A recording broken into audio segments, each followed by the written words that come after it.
Good morning, girls. We are going to the next 9th sum for the double column cash book. Cash in hand, cash at bank is given. So both are opening balance. So this will be in the debit side cash column. This will be in the bank cash column. The debit side cash column, debit side bank column. Next, purchased goods for cash. So cash is going. We will write in the credit side cash column. Received check from Jasmith. So it is a debit side, we should write, we are receiving the check, we should write in the bank column.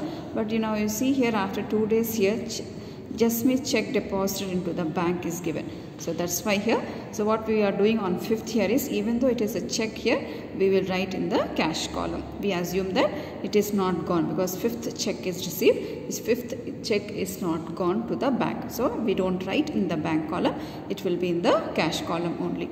Next, sold goods for cash, cash is coming, debit side cash column.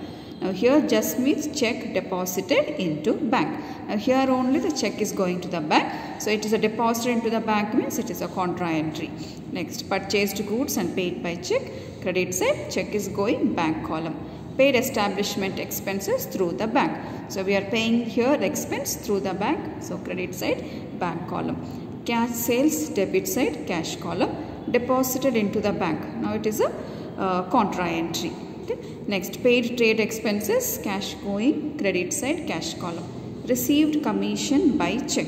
So now here we are receiving. Now we should write in the debit side. Now after that, did we give anything like check is deposited into the bank? Nothing, right? So we assume that the check has gone directly to the bank. So we will write here this one, debit side in the bank column.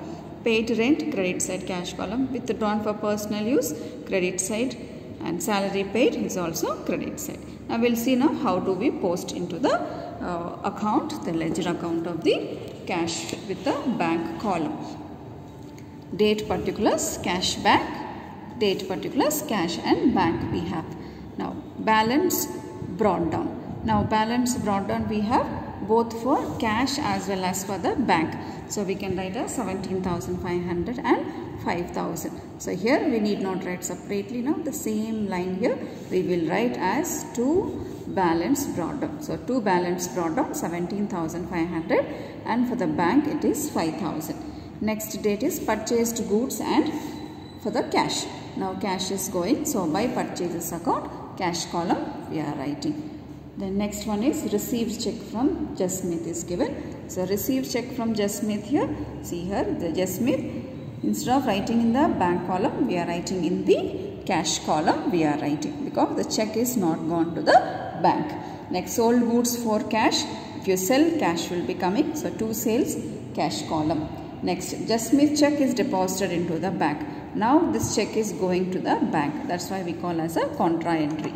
Now what is the entry when you deposit into the bank here? So always here we wrote now deposit into the bank. The entry is bank account at 2 cash account. 2 cash will be the debit side, by bank will be in the credit side. So now here 2 cash account, amount will be in the bank, by bank account, amount will be in the cash column.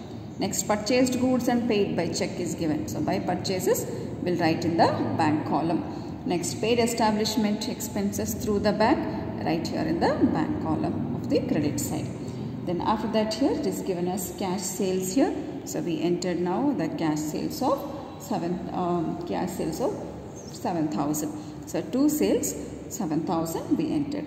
Then deposited into the bank. Now again deposited into the bank, same entry how we have entered here. So what is the journal entry? Bank account to cash. 2 cash and by bank.